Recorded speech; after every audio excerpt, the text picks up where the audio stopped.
नमस्कार, मैं मुकेश और आप देख रहे हैं पीपी न्यूज़ कोसी। देखिए, अभी हम कासिमपुर पंचायत में हैं और जिस तरह बिहार में बिहार लैंड सर्वे चल रहा है, भूमि सर्वेक्षण चल रहा है, उस तरह जो है हम लोग काफ़ी गांव में जाते हैं तो काफ़ी शिकायतें आती है कि हमको जानकारी नहीं है, कैसे हम फॉर्म भरेंगे, कैसे शिविर में जाएंगे, शिविर कहाँ लगा है। तो शिविर यहाँ कासिमपुर पंचायत में लगा हुआ है, नवाटा अंचल का। और मेरे साथ बैठे हैं कानून गो। क्या नाम है सर आपका? राम नारायण साहू। ये बताइए, भूमि सर्वे जो चल रहा है इसको किस तरह आप लोग जागरूक फैला रहे हैं गांव में जाके? सबसे पहले तो आपके पीपी न्यूज़ कोसी न्यूज़ को हम माध्यम से सभी प्रखंड नौहट्टा प्रखंड के रैयतों का जागरूकता के लिए हम यही कहना चाहेंगे कि अभी सरकार का जो ये बिहार विशेष सर्वेक्षण का जो कार्यक्रम है बहुत ही महत्वपूर्ण कार्यक्रम है और इसमें रैयतों की भागीदारी सुनिश्चित जितना अच्छा से होगा उतना ही स्मूथली आपका बिहार विशेष सर्वेक्षण का कार्यक्रम अच्छे से होगा।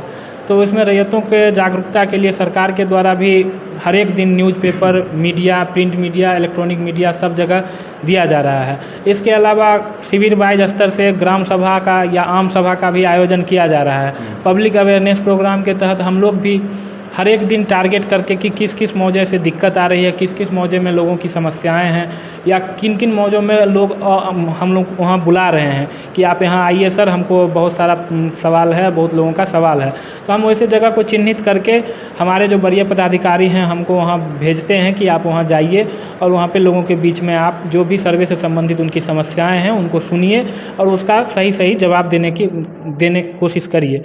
ये बताइए कि ज़मीन सर्वे के लिए किन किन दस्तावेज की आवश्यकता पड़ेगी? ज़मीन सर्वे में आपको सबसे पहले आपको ये चिन्हित करना पड़ेगा कि आपका ज़मीन किस प्रकार का। अगर आपका खरीदी ज़मीन है जो आप आवेदक स्वयं हैं और स्वयं जीवित भी हैं तो ये आपका क्रय से प्राप्त ज़मीन है, तो आपको सिर्फ प्रपत्र 2 भरना है और प्रपत्र 2 में सारा ज़मीन से संबंधित जो भी जानकारी है उसको इस पर अंकित करिए।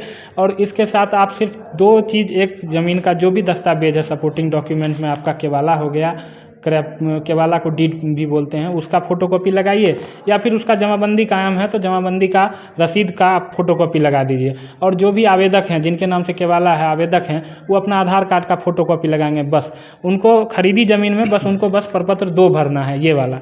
और जो अगर उनको पूर्वज से प्राप्त हुआ है, खतियानी ज़मीन है, उनके पूर्वज से उनको ज़मीन प्राप्त हुआ तो उनको इसके साथ एक 2 और 3 एक करके एक फॉर्म आता है वंशावली का स्वघोषणा, वो भी भरना पड़ेगा। तो उनमें उनको है क्या कि वंशावली, ये दोनों फॉर्म भर के वंशावली की कॉपी, जिससे ये साबित हो जाए कि जो उनके पूर्वज का नाम खतियान में है वो उन्हीं के वंशज हैं, उससे वो साबित हो जाएगा। और वंशावली बनाने के लिए भी बहुत लोगों में पैनिक की सिचुएशन था कि उनको कहाँ से बनवाना है, तो सरकार ने इसके लिए बहुत जगह से मीडिया वगैरह में भी और सब पेपर में भी ये आया था कि आपको अब कहीं जाने की ज़रूरत नहीं है, आप स्वतः स्वघोषणा कर लीजिए कि हाँ ये हमारे पूर्वज हैं। उसको नीचे में वेरीफाई अपने से साइन 100 अभी प्रमाणित करके उसको शिविर में इस फॉर्म के साथ जमा करवा दीजिए। बस आपको कहीं से नहीं। अब ये हो गया वंशावली। उसके बाद अगर आपको पूर्वज से ज़मीन मिला है तो निश्चित रूप से आपको बट के मिला होगा। जो बट के मिला है तो उसको आपसी सहमति पत्र पे एक बनवा के और उसको भी इस फॉर्म के साथ लगवा दीजिए। उसको बंटवारा पत्र भी बोलते हैं, आपसी बंटवारा पत्र बनवा के इसके साथ लगवा दीजिए। इसके बाद बच गया कि आप जो भी आवेदक हैं वो अपना आधार कार्ड लगाएंगे और ज़मीन का जो सपोर्टिंग डॉक्यूमेंट है, सपोर्टिंग डॉक्यूमेंट में आपका बहुत सारा चीज़ आता है।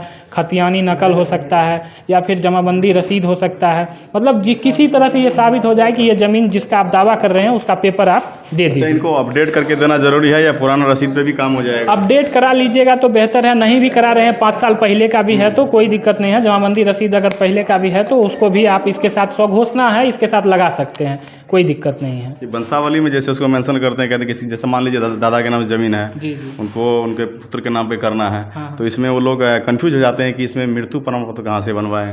मृत्यु प्रमाण पत्र की आवश्यकता अभी इसमें आपको स्वघोषणा में नहीं है। आप वंशावली बना के दीजिएगा तो उसमें लिख दीजिएगा कि हमारे दादाजी जैसे अब नहीं रहे, तो वहाँ पे लिख दीजिएगा स्वर्गीय। इससे ये साबित हो जाता है कि वो जीवित नहीं है, तभी तो आप बना के वंशावली दे रहे हैं। और उनके जैसे जैसे वंश वृक्ष बढ़ा है वैसा वैसा उसको वर्णन करिए और जीवित उत्तराधिकारी तक आके वो रुक जाएगा।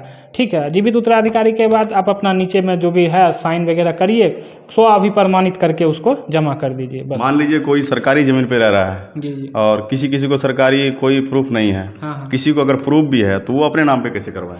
सरकारी ज़मीन पे रह रहा है गैरमजरूआ मालिक या किसी भी तरह गैरमजरूआ आम ज़मीन पे रह रहा है, अगर उनको बंदोबस्ती करके नहीं मिला है तो वो अपना स्वघोषणा भर के दीजिए।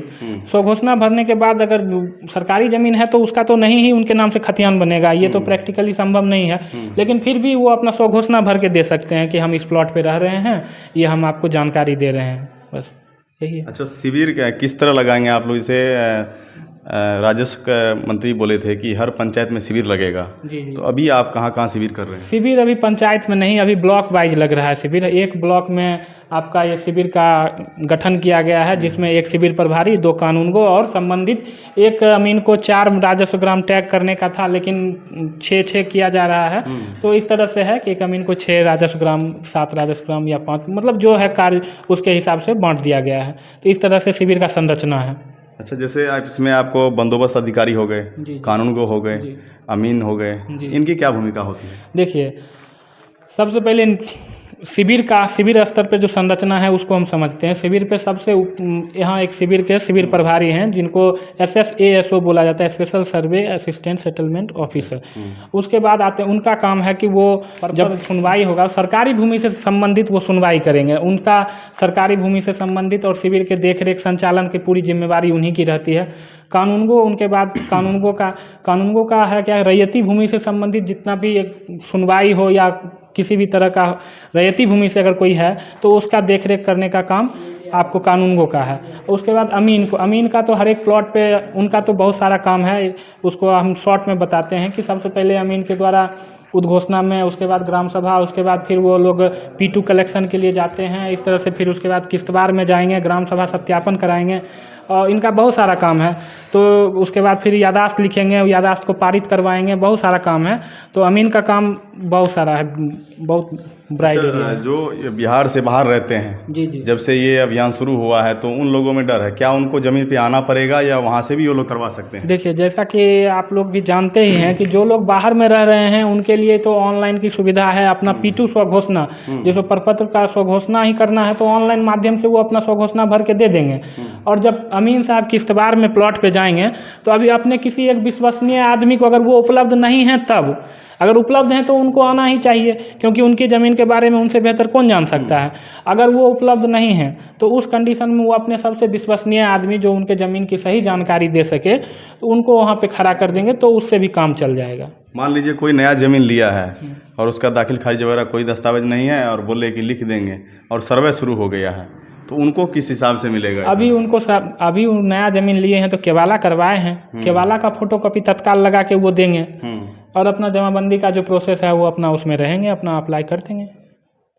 चलिए, तो आपने जाना कानूनगो से संपूर्ण जानकारी, और कोई भी आपको दिक्कत हो तो कमेंट बॉक्स में आप कमेंट कर सकते हैं, और दोबारा कोई और भी जानकारी चाहिए विशेष इस पर तो हम कानूनगो से दोबारा मिलेंगे और उसके लिए अलग वीडियो बना देंगे आपको। बस इस तरह बने रहिए PP न्यूज़ के साथ। जय हिंद, जय भारत।